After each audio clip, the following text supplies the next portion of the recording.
Bueno, José Luis, bienvenido. Gracias por aceptar la invitación. Muchísimas gracias a ustedes por invitarnos. Bueno, les cuento un poco quién es José Luis. Como les decía, director del Banco de Alimentos de Quito, 15 años de experiencia en el ámbito administrativo, financiero y de gestión en organizaciones públicas, privadas y cooperación internacional. Emprendedor, se formó como ingeniero comercial, tiene un magíster en sistemas de gestión integrados y diplomado Black Belt en metodologías Lean y Six Sigma. Pues bueno, comencemos por el principio. ¿Qué es el Banco de Alimentos? El Banco de Alimentos es una acción concreta en contra del desperdicio y pérdida de alimentos. No puede ser posible que se desperdicie alimentos versus un índice cada vez más creciente de hambre en el mundo, en Latinoamérica y en el país. Entonces somos una respuesta a esta problemática. Es una ONG que trabaja desde hace 20 años en este tema, rescatando alimento e intentando hacer llegar este producto a gente en condición de vulnerabilidad alimentaria. ¿En el Ecuador están hace 20 años? En el Ecuador hace 20 años, en Quito precisamente. El Banco de Alimentos Quito es el primer banco de alimentos que se creó en el Ecuador. ¿Y en qué otros lugares del país está? Actualmente existe un banco de alimentos también. Ahora nosotros nos certificamos frente a una red global de bancos de alimentos y existe otro banco certificado también en Guayaquil. Se llama el Banco de Alimentos de Guayaquil, Diaconía. Este está un poco más ligado a la arquidiócesis. Sí. Nosotros tenemos un poco más origen de tipo académico. Sí. Sí. Justamente tuvimos una conversación muy interesante aquí con Yolanda Cacabatze sobre el tema de sostenibilidad, sobre el cuidado del medio ambiente, en fin, y ella nos hablaba justamente del Banco de Alimentos, la gestión que hace frente a la sostenibilidad también. Entonces es muy importante hablar de eso. La sostenibilidad no solamente es el cuidado del medio ambiente, de la riqueza natural, sino también la sostenibilidad social, que son las personas. Ahora, ¿qué alianzas tienen ustedes, privadas, públicas? ¿Cómo manejan eso? Sí, principalmente nuestras alianzas están establecidas en un 90% a nivel privado. Sí, nosotros rescatamos alimento desde empresas que no necesariamente tienen que ver con el sector y distribuimos este alimento bajo una metodología a organizaciones sociales también. Entonces, nuestro ámbito principalmente está y viene desde el sector privado. ¿Y ustedes tienen cooperación internacional también? Sí, sí. Nosotros pertenecemos a la Red Global de Bancos de Alimentos. Okay. La Red Global es una entidad que agrupa bancos de alimentos en todo el mundo y nos ayuda a conseguir recursos desde la cooperación internacional. Entonces, constantemente estamos mirando qué proyectos salen de acuerdo a nuestro giro, por decir así, y estamos aplicando a estos concursos. Estos son los que han permitido que la organización en los últimos 5 años crezca y pase de entregar de 10 toneladas al mes a entregar entre 10 y 15 toneladas cada día de alimento. Diaria, sí, es interesante y es una muy buena gestión. Ahora, esta cooperación internacional, ¿de dónde viene estrictamente? De diferentes ámbitos, son países, por ejemplo, para tener una idea de este último 2023, ¿no? Hemos recibido cooperación de la Embajada Francesa, que nos ayuda en proyectos de innovación. Hemos recibido cooperación de la Fundación Rockefeller, por ejemplo, y hemos recibido fondos también de la JFN, de la Red Global de Bancos de Alimentos. Entonces, la JFN tiene central en Chicago y la Fundación Rockefeller también desde Estados Unidos. José Luis, ¿hace cuánto tiempo está usted en el Banco de Alimentos de Quito? Estoy en el Banco de Alimentos desde el 2018, justamente desde enero del 2018. ¿Y qué pasó en la pandemia? En la pandemia pues tuvimos nosotros que, primero nosotros como parte de la fundación, nunca paramos en pandemia, realmente no vimos nosotros este tema de guardarse, de encierro, sí, porque es cuando más tuvimos que activarnos, sí, había mucha más necesidad.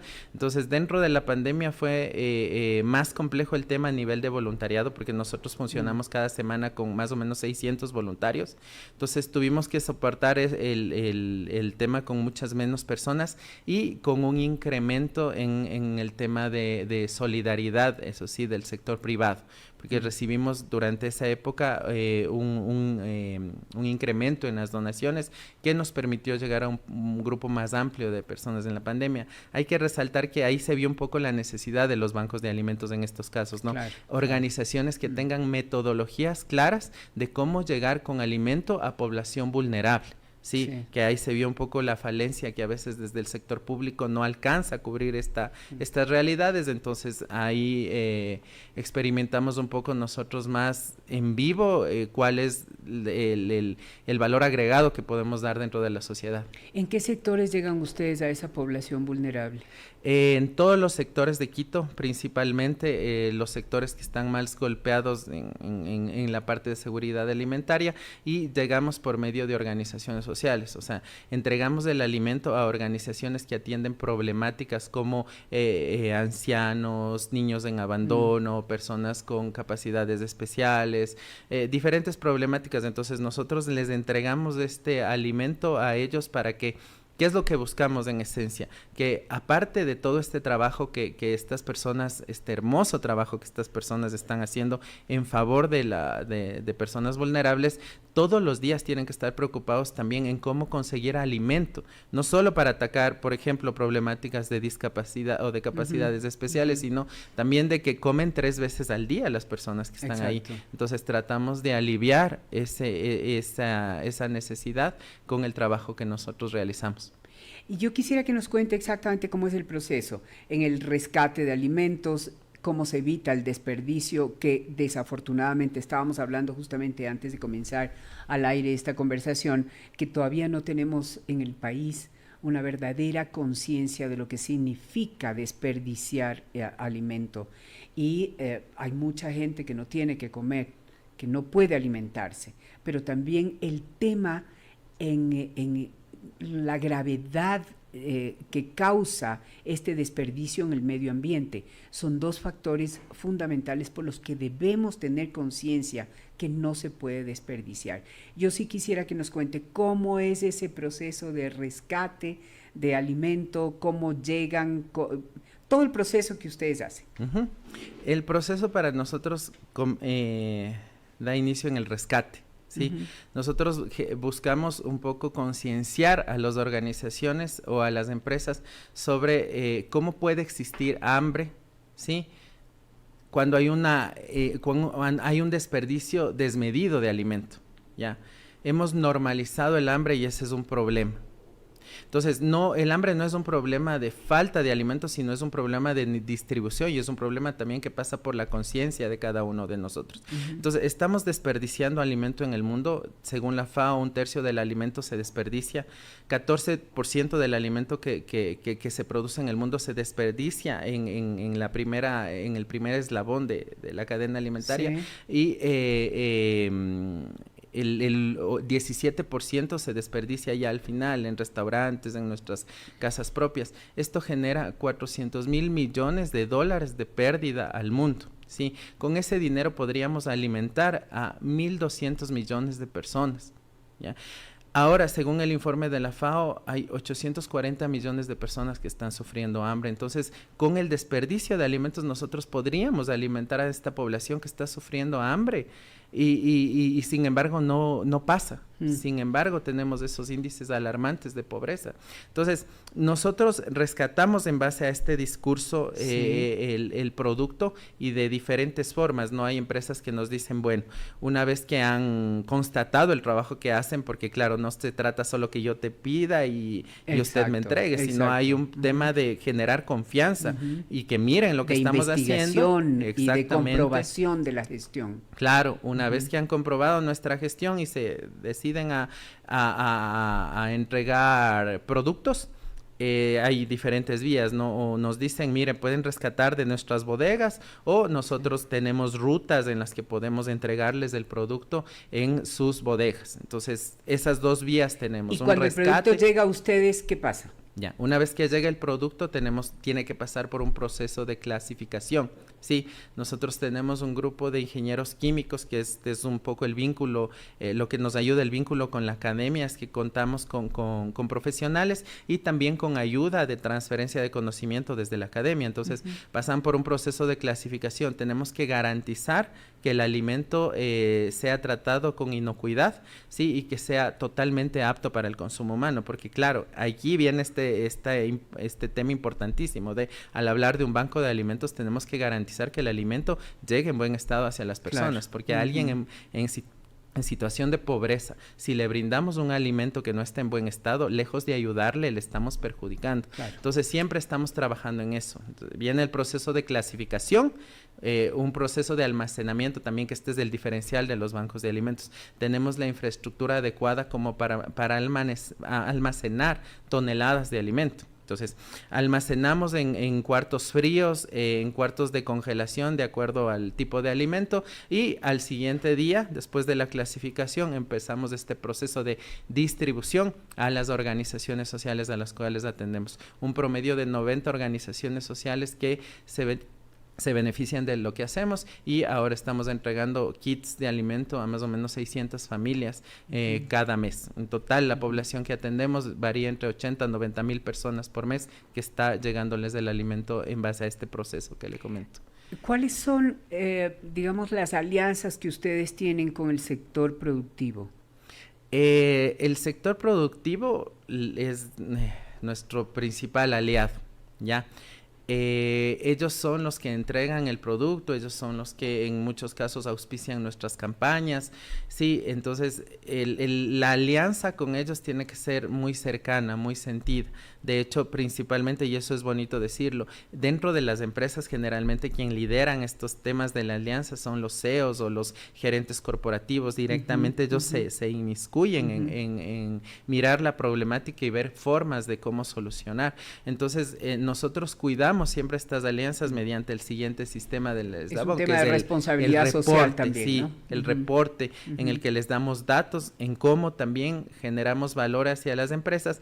Estos datos sirven para que ellos, justamente lo que decía, reporten cuál es el impacto también desde el punto de vista de responsabilidad social empresarial.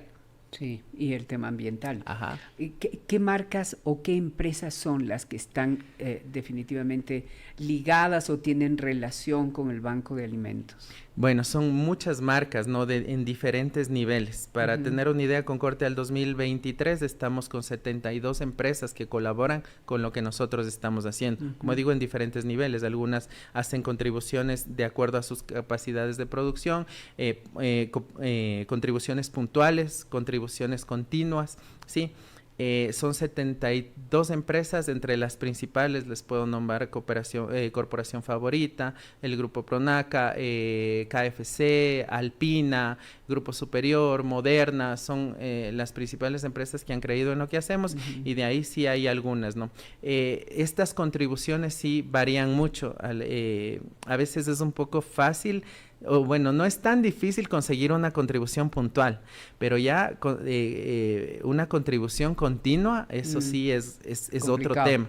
Y claro, en eso es lo que trabajamos normalmente, ¿no? Hay empresas que nos conocen, creen y dicen, bueno, yo contribuyo, pero después no les volvemos a ver. Siempre es ese trabajo de volverle a contar a la gente, porque dice, ya te contribuí, pero es eso, ¿no? La gente come 3 veces al día y no hay alimento, actualmente no hay alimento que nos alcanza. Estamos apoyando a más o menos 90 organizaciones, pero tenemos como 100 organizaciones en lista de espera que quisieran recibir ese alimento también, o nuestras mismas organizaciones que nos dicen, no tienen más producto, no hay más variedad. Entonces sí, realmente es un reto grande estar todos los días consiguiendo la cantidad de alimento necesaria, y luego buscar atacar temas también de nutrición, ¿no? Porque no se trata solo tener galletas para brindar, sino ir a otros tipos de ayuda. ayuda. Una alimentación necesaria. Saludable. Ahora, ustedes mantienen un sistema de gestión certificado justamente que garantiza la trazabilidad de los alimentos. ¿Cómo funciona?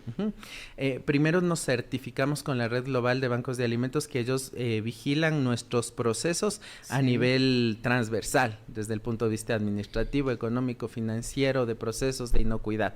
Y de ahí nos fuimos un poco más allá por lo importante que es que podamos garantizar la inocuidad en los alimentos. Entonces también estamos certificados por AIB Internacional, ¿sí? Que ellos han revisado nuestros procesos a nivel del manejo de cómo hacemos el tema de calidad en el alimento, y en el año anterior nos entregaron una certificación también. Hace poco recibimos una visita del ARCSA también, y ellos pudieron revisar ya nuestro proceso, y ahí es que esta certificación internacional como que soporta este tipo de análisis también, en que no tuvimos ningún inconveniente al revisar cómo estamos manejando el alimento y cómo lo estamos entregando.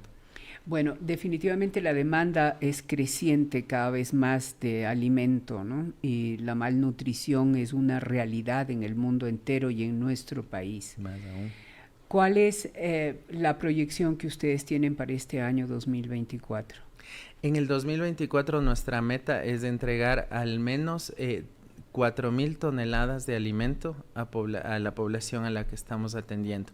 Hemos ahorita centrado nuestro accionar en mejorar los niveles de comunicación al tema de generar conciencia en pérdida y desperdicios de alimento versus hambre, y luego también en atender de mejor manera a la población a la cual estamos beneficiando. Pero con las 4,000 toneladas de alimento que nos planteamos entregar este 2023, no estamos atacando ni el 5% del total de desperdicio que la ciudad genera. Entonces nuestro camino en trabajo todavía tiene una cuesta amplia por alcanzar. Claro, ¿y el sector público cómo reacciona frente a la gestión que ustedes hacen?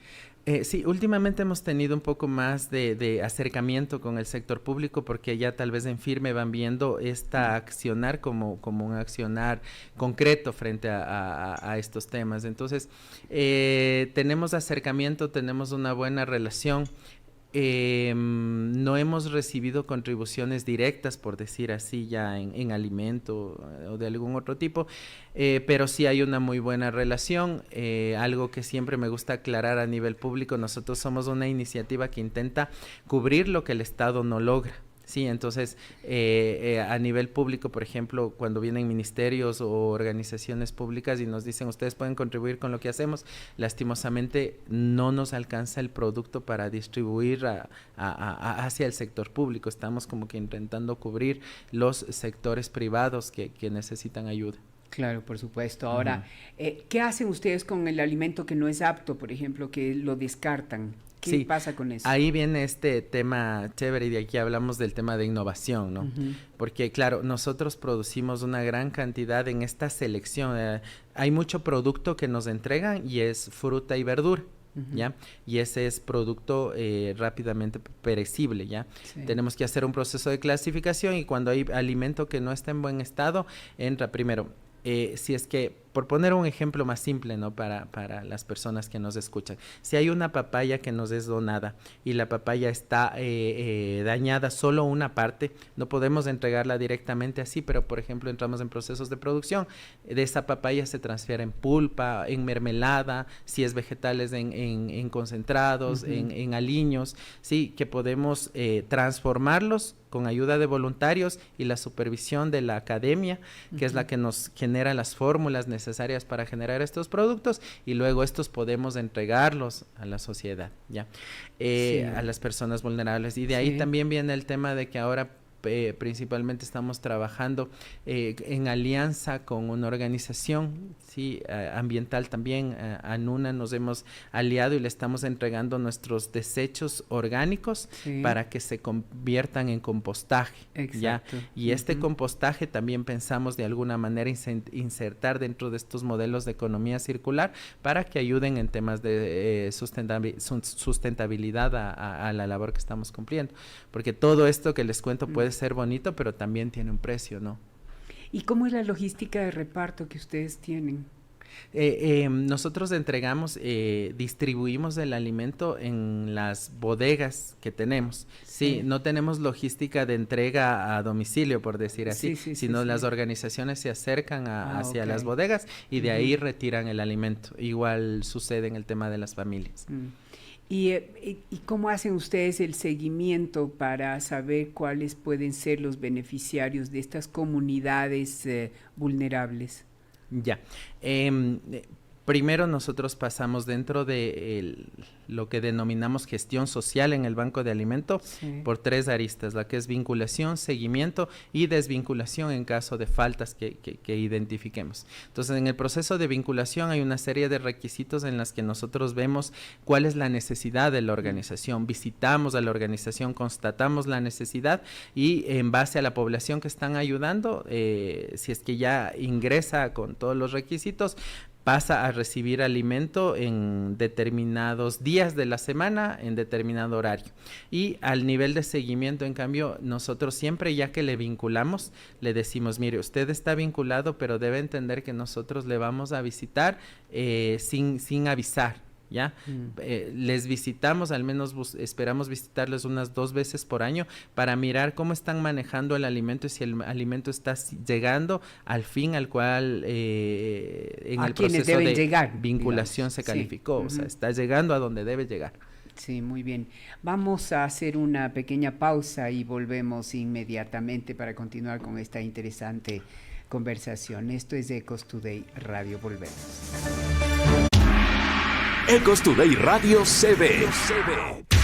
Plataformas: Revista Ecos en YouTube, Facebook, Instagram, Twitter y en www.ecosnegocios.com. La reunión del Foro Económico Mundial de 2024 se lleva a cabo en estos días en Davos, Suiza. Ecuador participa en el encuentro internacional. Está previsto que las ministras de Relaciones Exteriores y Movilidad Humana, Gabriela Sommerfeld, y de Producción, Comercio Exterior, Inversiones y Pesca, Sonsoles García, sea parte del encuentro para buscar nuevas alianzas estratégicas. Según el Índice Global de Equilibrio Vida-Trabajo de la firma Remote, los países con mejor equilibrio entre la vida laboral y familiar son Nueva Zelanda, España, Francia, Australia y Dinamarca. Las 5 naciones cuentan con buenas puntuaciones en factores como salario mínimo, tiempo de maternidad, vacaciones y más. La medida para mantener el impuesto de salida de divisas en 3,5%, en vez de bajarlo a 2% en este año, busca incrementar la liquidez fiscal. Manteniendo el 3,5%, se llegaría a una recaudación bruta de $1,047,4 millones, 408,5 millones de diferencia, y la recaudación neta sería de $675,8 millones, 263,6 millones de diferencia. La industria de las bebidas espirituosas no alcohólicas alcanzó los $1,000 millones en ventas. Es solo una fracción de la industria de bebidas alcohólicas, que llega a los 650,000 millones, aunque es un segmento en crecimiento. En los siguientes años se espera que crezca un 30% anual, debido al aumento de la demanda de la generación Z. Ante la situación actual, no ceder ante el miedo no solo es necesario, sino trascendental para salir adelante como país. Juntos, empresas y ciudadanos, construimos un mañana digno de los ecuatorianos. Creemos y apoyamos al Estado para restaurar la paz que nos ha caracterizado siempre. Con confianza y solidaridad, superaremos obstáculos, mostrando al mundo el verdadero espíritu ecuatoriano.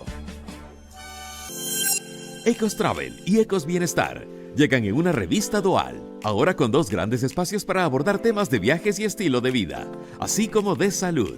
La edición de enero trae opciones de cenas para San Valentín, la historia de Karol G y más en Ecos Travel. Y en Ecos Bienestar hay información sobre Power Foods, propósitos realistas para este año y más, ya en circulación. Según el Banco Central del Ecuador, entre julio y septiembre de 2023, el país atrajo $155 millones en inversión extranjera directa. Esta cifra representa un incremento en 85,9 millones frente al mismo periodo de 2022, en tanto que, en los 3 primeros trimestres de 2023, este indicador alcanzó los $266 millones. El precio medio del galón de gasolina en el mundo está en $4.90. En Latinoamérica este precio varía. En Uruguay el precio del galón está en $7.32. En Chile cuesta $5.45 y en Costa Rica llega a los $5.39 cada galón. Ecuador tiene de los precios más bajos de la región, con el galón en $2.40. El proyecto de ley económica urgente para enfrentar el conflicto armado interno y la crisis social y económica plantea el aumento del IVA del 12% al 15%. Según el SRI, se estima un impacto de recaudación adicional por año de $1.306 millones. La ley entraría en vigencia desde el 1 de marzo, por lo que en 2024 se espera recaudar $1.071 millones adicionales.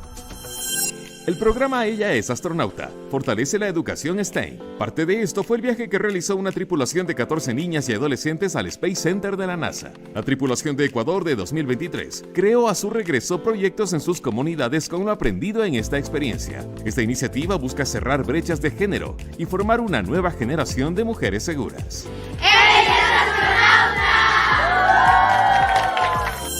Según información recopilada por Asobanca, la oferta de derivados de petróleo llegó a los 117.856 barriles entre enero y octubre de 2023. De estos, 64.040 barriles correspondieron a productos derivados, mientras que 53.816 barriles fueron de importación de derivados en ese periodo. Los vinos ecuatorianos buscan espacio en mercados internacionales. Una empresa ecuatoriana de vinos está en negociaciones para exportar sus productos a Inglaterra. La compañía Bodega Dos Hemisferios espera crecer un 40% este año, a pesar de que el año pasado fue desafiante debido a las condiciones climáticas. Los corredores verdes de Medellín se crearon en 2016 para mejorar la calidad del aire y reducir las temperaturas. Actualmente existen más de 30 corredores verdes, con 880.000 árboles nuevos. Las temperaturas en los corredores son 4,5 grados centígrados más frescas que su entorno, y las temperaturas promedio en toda la ciudad han disminuido alrededor de 2 grados centígrados. La reunión del Foro Económico Mundial de 2024 se lleva a cabo en estos días en Davos, Suiza. Ecuador participa en el encuentro internacional. Está previsto que las ministras de Relaciones Exteriores y Movilidad Humana, Gabriela Sommerfeld, y de Producción, Comercio Exterior, Inversiones y Pesca, Sonsoles García, sea parte del encuentro para buscar nuevas alianzas estratégicas. Según el Índice Global de Equilibrio Vida-Trabajo de la firma Remote, los países con mejor equilibrio entre la vida laboral y familiar son Nueva Zelanda, España, Francia, Australia y Dinamarca. Las 5 naciones cuentan con buenas puntuaciones en factores como salario mínimo, tiempo de maternidad, vacaciones y más. La medida para mantener el impuesto de salida de divisas en 3,5%, en vez de bajarlo a 2% en este año, busca incrementar la liquidez fiscal. Manteniendo el 3,5%, se llegaría a una recaudación bruta de $1.047,4 millones, 408,5 millones de diferencias. Ecos Today Radio. Ecos Today Radio. Son las 8 de la mañana, 25 minutos. ¿Estás listo para disfrutar de un almuerzo delicioso que hará que tu día sea aún mejor? Protein te trae los Tasty Lunch que tanto has esperado. Solo en Protein Coffee Shop disfruta la frescura y el sabor en cada producto saludable. Encuéntralos a nivel nacional en Cumbayá, Quito, Guayaquil, Cuenca y San Borondón. Protein Taste the Future. Muy bien, nosotros continuamos hablando del Banco de Alimentos.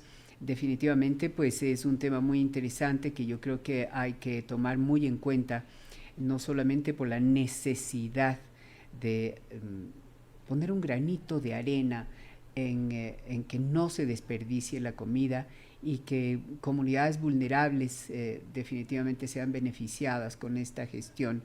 Ahora, José Luis, ¿qué hacer? ¿Cómo innovar? ¿Cómo volverse autogestionables, digámoslo así? Que puedan hacer autogestión ustedes con todo lo que, las donaciones que ustedes tienen, con las alianzas que ustedes tienen con el sector privado. ¿Cómo poder convertirse en ustedes mismos en autogestión? Sí, creo que esa es una pregunta muy importante que denota muchas cosas dentro del mundo empresarial, dentro de las organizaciones en sí. Tiene que existir un componente de innovación continuo. Si las organizaciones que no innovan se estancan o mueren. Entonces, nosotros este vínculo con la academia nos permite siempre continuamente estar innovando dentro de modelos de economía circular. Entonces, tenemos la Fundación Banco de Alimentos, pero ahora mismo estamos creando una marca que se llama Cibu, que es alimento en italiano, con la que nosotros buscamos dentro de modelos de economía circular, en la que aprovechemos desechos orgánicos, cosas que ya no podemos entregar a la población directamente, aprovechemos para transformarles en nuevos productos. Por ejemplo, si hay producto que ya no puedo entregar, fruta y verdura que no puedo entregar, estamos creando deshidratados. Entonces creamos bolsas de té y pueden convertirse en té de tipos digestivos, en té de tipos que buscamos que sean comercializados. Por el otro lado, hablando desde el punto de vista del desperdicio que se genera en cadenas de restaurantes, por ejemplo, y en hoteles también, que generan desperdicio de alimento preparado, ¿sí? Que por cuestiones de inocuidad es muy difícil que nosotros podamos hacer llegar directamente a población en vulnerabilidad. Sí, nos planteamos el tema de este alimento convertir en croquetas de perritos, por ejemplo, ¿sí? Alimento para mascotas. Alimento para mascotas. De la calle, por ejemplo. Exactamente, alimento para mascotas que también entran dentro de toda esta cadena de hablar de seguridad alimentaria, ¿no? A nivel de vida. Entonces, ¿para qué crear también? Porque generamos este tipo de beneficio y a la par también podemos como producto sacar al mercado, lo que crea modelos de sustentabilidad para nosotros mismos. Entonces, esto es un reto que creo importantísimo que deben llevar como bandera las organizaciones sociales, un tema de innovación, ¿sí? Porque no podemos ser demasiado asistencialistas, no podemos como organizaciones sociales solo estar pensando y esperando de que haya otras personas que contribuyan con nuestro trabajo y nosotros luego entregarlo, sino también desarrollar otras formas de cómo por nosotros, cómo nosotros podemos generar recursos para poder seguir colaborando, seguir existiendo y también seguir colaborando con un impacto mayor a las personas que necesitan. Entonces, eso es importantísimo, este componente de innovación para la sociedad. Y ese proyecto, digamos, esto es un proyecto todavía, ¿cómo está caminando? Está en muy buen camino, o sea, prácticamente está de a poco dejando de ser un proyecto porque ya como organización la marca ha sacado personería jurídica, que es uno de los primeros pasos, y ahora mismo estamos en el proceso de desarrollo de productos. Estamos haciendo como esta investigación de mercado de los productos que les comentaba que estamos sacando a menor escala, ¿no? La academia mismo, las universidades, ciertas empresas nos ayudan a hacer testeos de los productos y esperamos ya determinar 1 o 2 productos que van a ser los que vamos a poder ya sacar a nivel de mercado para ayudarnos de esta manera en temas de sustentabilidad. ¿Y cómo les ha ido con el acercamiento con hoteles, con restaurantes? Hay una buena apertura, de hecho, de parte de las cadenas. Nosotros, por ejemplo, antes de la pandemia estábamos rescatando ya a nivel de productos preparados pan de uno de los hoteles que tiene excedentes diarios. Ya en este proyecto que hablo, nosotros ahí nos queremos enfocar un poco más en el desarrollo de productos, porque lastimosamente para ya acercarnos con una propuesta más seria a este tipo de sectores para rescatar alimento preparado, no tenemos la logística necesaria, porque son cadenas de frío, son un sinnúmero de cosas que hay que cumplir. Entonces, como no tenemos esa logística, nos estamos preparando por el otro lado, pero la respuesta ha sido positiva. De hecho, hace 2 meses, si no me equivoco, estuvimos en una cumbre de Oreca en Guayaquil, justo a todo este gremio presentando lo que hacemos como banco de alimentos y sí, de ahí han salido muchas coyunturas de gente que quiere colaborar también. Qué bien. Pues José Luis Guevara, director del Banco de Alimentos de Quito, quiero agradecerle muchísimo por haber estado esta mañana aquí con nosotros y contándonos de esta interesante e importante gestión que hace el Banco de Alimentos en favor de las comunidades vulnerables.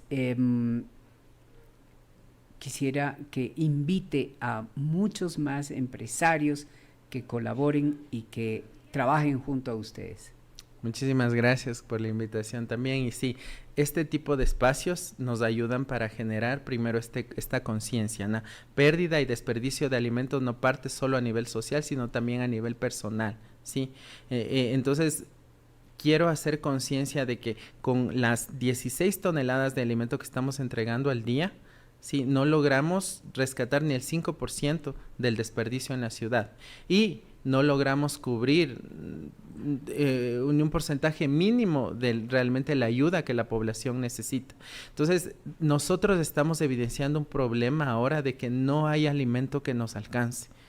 Necesitamos un compromiso de todos los sectores que conozcan de nosotros para que se acerquen, miren la metodología que estamos teniendo, para que un poco confíen y luego generen esa contribución que es tan necesaria para garantizar variedad en los productos que estamos entregando. Cada día tenemos una lucha continua para conseguir alimento. Si no hay alimento que alcance, como les decía, hay organizaciones a las que estamos ayudando, pero tenemos una lista de espera grandísima.